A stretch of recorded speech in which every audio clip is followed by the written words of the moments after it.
सागरी पर्यटनासाठी जगप्रसिद्ध असलेल्या मुरुड तालुक्यात एक अभद्र घटना घडली आहे। मुरुड समुद्र किनाऱ्याजवळ असलेल्या सी सेल या हॉटेलच्या स्विमिंग पूलमध्ये पडून एका 5 वर्षीय चिमुकली गेलाय। माही चक्रधर तागभाते असं या चिमुकलीचं नाव आहे। याबाबत मिळालेल्या प्राथमिक माहितीनुसार चिंचवड पोलीस आयुक्त कार्यालय अंतर्गत असणाऱ्या सांगवी पोलीस ठाण्याचे पोलीस उपनिरीक्षक चक्रधर कृष्णा तागभाते आणि त्यांचे तुळजापूर येथे गटविकास अधिकारी असलेले चुलत भाऊ अमोल तागभाते हे दोघं आपल्या कुटुंबासहित मुरुड जिंजिरा येथे पर्यटनासाठी आले होते। त्यांनी मुरुड शहरात प्रवेश करताना सुरुवातीला असलेल्या हॉटेल सी शेल हॉटेलमध्ये दिनांक 18 एप्रिलला 3ऱ्या मजल्यावर रूम बुक केली होती। या दोघांच्या पत्नी एका रूममध्ये जाऊन गप्पा गोष्टी करू लागल्या म्हणून चक्रधर तागभाते आणि अमोल तागभाते हे दुसऱ्या रूममध्ये गेले होते। त्याचवेळी चक्रधर तागभाते यांची 5 वर्षांची कन्या माही आणि अमोल तागभाते यांची कन्या अन्वी या दोघी खाली खेळण्यासाठी गेल्या। त्यावेळी माही हॉटेलच्या पूलमध्ये उतरली। पाण्याच्या खोलीचा अंदाज नसल्याने माही बुडू लागली।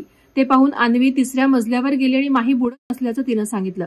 हे ऐकून चक्रधर तागभाते आणि अमोल तागभाते खाली धावत आले। माहीला पाण्याबाहेर काढून ग्रामीण रुग्णालय मुरुड येथे दाखल करण्यात आलं। तेथील डॉक्टरांनी माहीला मृत घोषित केलं। अवघ्या 5 वर्षीय चिमुकलीचा अशा प्रकारे जीव गेल्याने परिसरात हळहळ व्यक्त होत आहे। वादळवारा लाईव्हसाठी अमोल कुमार जैन, अलिबाग। नवी मुंबई व रायगड जिल्ह्यातील ताज्या बातम्या आणि घडामोडींसाठी सबस्क्राईब करा वादळवारा लाईव्ह चॅनल आणि दाबा बेल आयकॉन।